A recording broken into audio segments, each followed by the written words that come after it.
Good morning, guys, and welcome back to the channel. Today we're making an apron inspired by Simplicity Pattern 8279 View E, which is an apron inspired by the video game Portal. If you have not heard about the video game Portal, I'm pretty sure there's plenty of streamers who have played them on YouTube, and you can go on there and kind of see for yourself. But I thought this was pretty cute, pretty challenging, because there's a lot of work with bias tape, and there's also two cute little flowers across the top. Anyways, stay tuned and I will show you guys how to make this.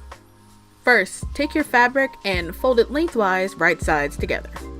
I stayed as close as I possibly could to the cutting layout in the pattern itself. So I took pattern piece number 9, which is your skirt, and I laid it on the fold, as well as piece number 7, which is your necktie, and piece number 6, which is your waistband. For piece number 7, you're actually going to have to cut it out twice. Following those pieces, you're also going to need to cut out 2 of piece number 2. And for the bib, you're going to need to cut out 2 of the same piece, both on the fold.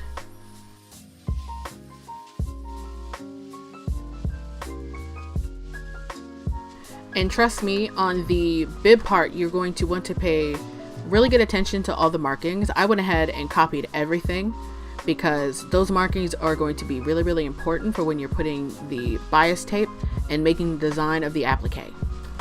Fold your neck straps in half lengthwise with right sides together, stitch leaving ends with small and large dots open, then turn it right side out and press. On outside, base straps to bib, matching small and large dots having raw edges even.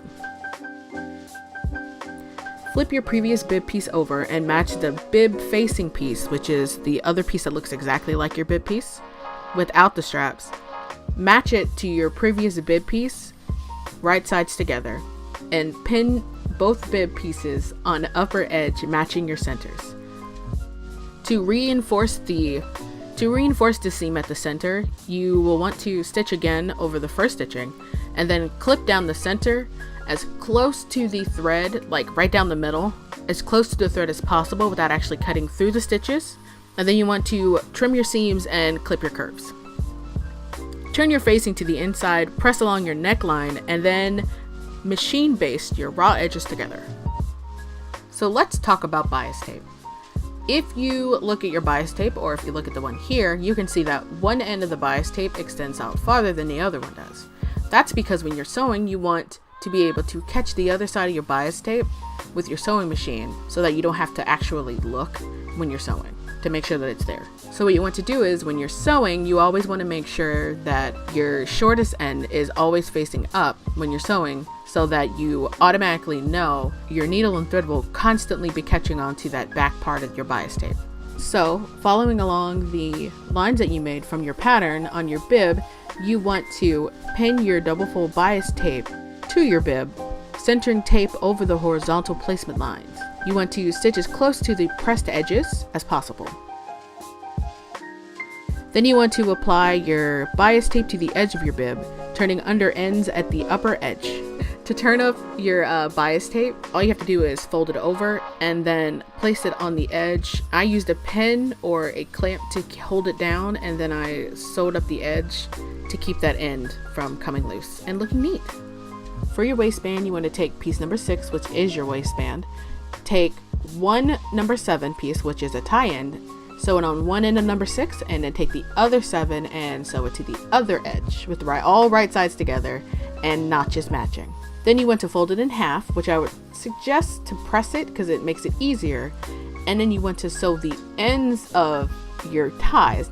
So now you want to turn it right side out, press again, and then machine baste the raw edges. As you can see here, I still have some threads from when I did it completely wrong, so don't do like me.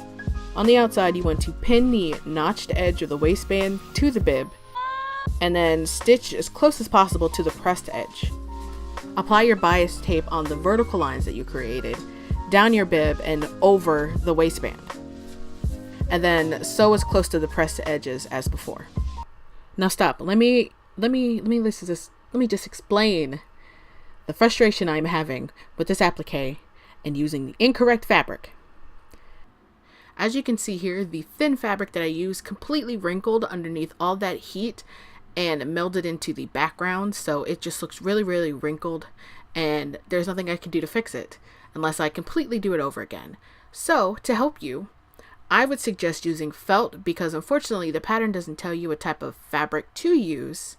I would suggest felt, and I have a full video on how to create appliques according to the Simplicity way and in their patterns, which I will link somewhere below.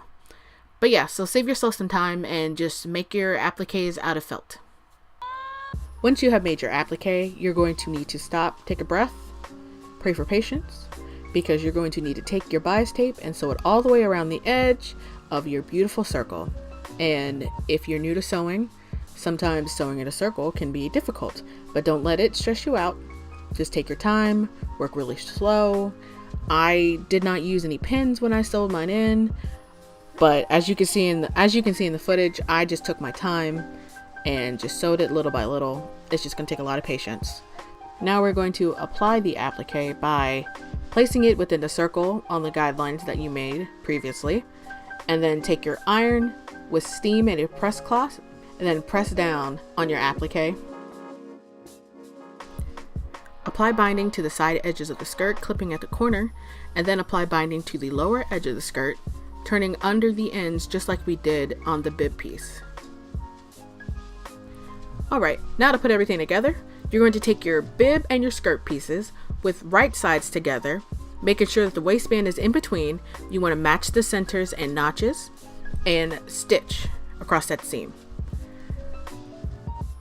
When you've done that, you want to apply your binding or your bias tape to the seam and the raw edges of the ties, turning under the ends. I know I don't have any footage of this because this is kind of old. Press your skirt away from the bib and then stitch the edge of the skirt binding to the tie end binding on the lower edge in the corner. And of course, at the very last touch, we're going to take two really cute flowers that I found at Joann's Fabrics, and I just used a needle and thread to sew it at the peaks of the bib over the sweetheart neckline. Thank you guys so much for making it to this part of the video. I know that the sound right now is not spectacular, and I do hope to fix that in the future. Also, I'm fully aware that you can hear my grandma on the phone in the background, which I am sorry about. Other than that, the things I have learned, basically, if you're going to do this applique, do it in felt.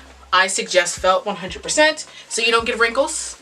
That is my personal pet peeve right now. Every time I see this, I'm like, there's wrinkles. So don't use a thin fabric for your applique.